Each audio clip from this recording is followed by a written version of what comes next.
जय मित्रांनो, स्वागत आहे आपलं गुज्जी युट्यूब चॅनलवर. मित्रांनो, पवित्र पोर्टल शिक्षक भरती 2022 मध्ये जे काही पेसा पद भरती संदर्भात या ठिकाणी नियुक्तीची जी प्रक्रिया आहे तर ती सध्या थांबली होती. परंतु माननीय सुप्रीम कोर्टाच्या जे काही आदेशानुसार प्रत्येक पात्र उमेदवार जे होते 2022 चे, तर त्यांना नियुक्ती आदेश जो आहे तर तो सध्या बघा या ठिकाणी देण्याला सुरुवात झालेली आहे.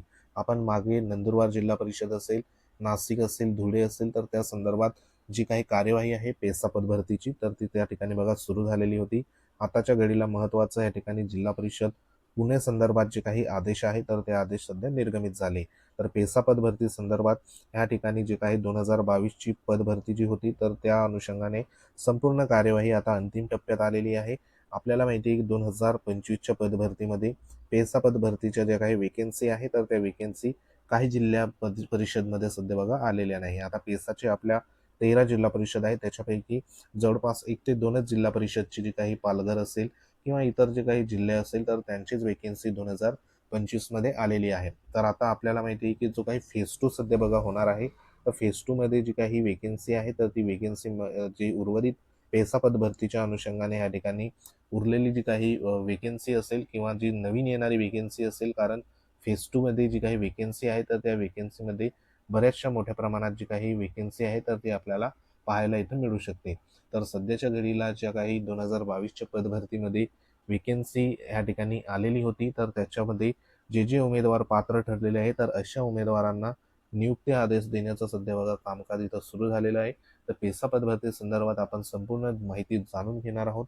तत्पूर्वी तुम्ही जर आपल्या चॅनलवर नवीन असाल तर चॅनलला आवर्जून सबस्क्राईब करून घ्या. बाजूला बेल आयकॉन आहे त्याला देखील प्रेस करा. तर मित्रांनो, या ठिकाणी हा जो काही महत्त्वाचा आदेश आहे तर हा आदेश 14 ऑगस्ट 2026 ला सध्या बघा या ठिकाणी STPSA जे काही समुपदेशन दिनांक 29/7/2026 ला झालेलं होतं जिल्हा परिषद पुणेचं, तर त्या संदर्भात हा ठिकाणी आदेश आलेला आहे. आता याच्यामध्ये एकंदरीत किती उमेदवारांना सध्या बघा नियुक्ती मिळालेली आहे तर ते देखील इथं तुम्हाला दिसेल.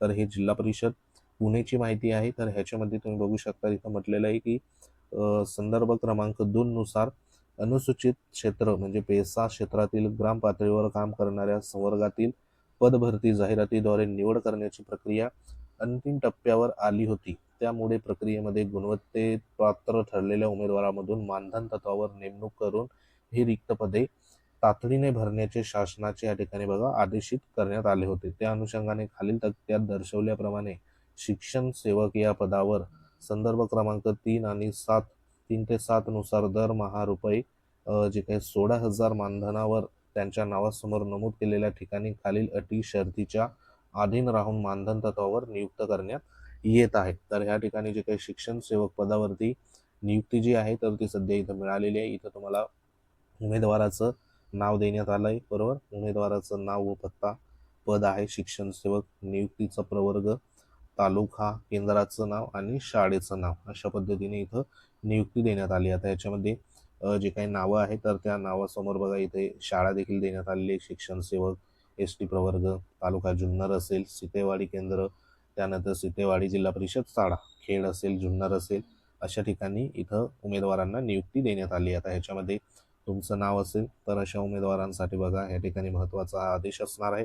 तर सध्या नियुक्ती ज्या प्रक्रिया आहे तर त्या प्रक्रिया आता इथं सुरुवात झालेली आहे. आता ह्याच्यामध्ये एकंदरीत जर तुम्ही बघितलं तर या ठिकाणी आकडेवारी आहे, एकूण 27 उमेदवारांना जी काही नियुक्ती आहे तर ती नियुक्ती सध्या इथं देण्यात आलेली आहे. आता ह्याच्यामध्ये ज्या अटी शर्ती आहे तर त्या अटी शर्ती देखील बघा इथं महत्त्वाच्या असणार आहे. त्याच्यामध्ये काय म्हटलेलं आहे की नियुक्ती ही गुणवत्तेनुसार प्रथम असलेल्या गुणानुक्रमे असलेल्या उमेदवारांच्या बाबतीत पेशा क्षेत्रातील अज प्रवर्गातील रिक्त पदावर नियुक्ती देण्यात येत आहे. उर्वरित उमेदवारांच्या बाबतीत नॉन पेशा क्षेत्रातील अनुसूचित जमाती प्रवर्गाची रिक्त पदे, पेशा क्षेत्रातील अराखीव प्रवर्गाची रिक्त पदे व नॉन पेशा क्षेत्रातील अराखीव प्रवर्गाची पदे अशा प्राधान्यक्रम निश्चित करण्यात आला आहे. भविष्यात ज्या ठिकाणी किंवा ज्या प्रमाणात पेशा क्षेत्रातील या ठिकाणी अनुसूचित जमाती प्रवर्गाची पदे रिक्त होतील त्या प्रमाणात या उमेदवारांना त्यांच्या मूळ प्रवर्गात गुणानुक्रमानुसार सध्या दर्शवण्यात येईल. अशा पद्धतीने ह्या ठिकाणी पहिलीच सूचना इथं देण्यात आलेली आहे. म्हणजे इथं उमेदवारांना जे काही नियुक्ती प्रक्रिया आहे तर नियुक्ती प्रक्रिया इथं सांगितल्याप्रमाणे अराखीव प्रवर्गाची जी काही रिक्त पदे असेल, नॉन पेसाच्या क्षेत्रातील अराखीव पदे असेल तर अशा पद्धतीने जो काही प्राधान्यक्रम निश्चित करून त्या ठिकाणी नियुक्ती देण्यात आलेली आहे. मात्र भविष्यामध्ये त्यांना मूळ जो काही प्रवर्ग आहे तर त्याच्यामध्ये देखील त्या ठिकाणी गुणानुक्रमानुसार इथं दर्शवण्यात येणार आहे. तसंच बघा ह्या ठिकाणी जे काही आदेश हा देण्यात आलेला आहे तर ह्या आदेश देण्यामध्ये जवळपास जे शिक्षण सेवक आहे तर ह्या शिक्षण सेवक पदाच्या नेमणुकीचा आदेश मिळाल्यापासून 30 दिवसाच्या आत त्या ठिकाणी तुम्हाला रुजू व्हावे लागेल. म्हणजे जी काही शाळा दिलेली असेल तर त्या शाळेमध्ये तुम्हाला रुजू व्हावं लागेल. नेमणुकीचे ठिकाण जे आहे तर ते मुदतीत रुजू न झाल्यास नेमणूक आदेश या ठिकाणी रद्द देखील केला जाईल. याबाबत कोणताही पत्रव्यवहार केला जाणार नाही अशी देखील इथं सूचना बघा देण्यात आलेली आहे. म्हणजे 30 दिवसाच्या आत ह्या उमेदवारांना रुजू इथं व्हायचा आहे. तर हा एक महत्त्वाचा जो काही आदेश आहे तर तो इथं आलेला आहे. आता याच्यामध्ये एकंदरीत जे काही शिक्षण सेवक कालावधीसाठी मानधन असणार आहे 16,000 रुपये या ठिकाणी राहणार आहे. कारण शिक्षण सेवक पदावर कार्यरत असताना शालेय शिक्षण व क्रीडा विभाग मंत्रालय यांच्याकडील शासन निर्णय जो आहे 7 फेब्रुवारी 2023 नुसार हे मानधन सध्या बघा त्यांना असणार आहे.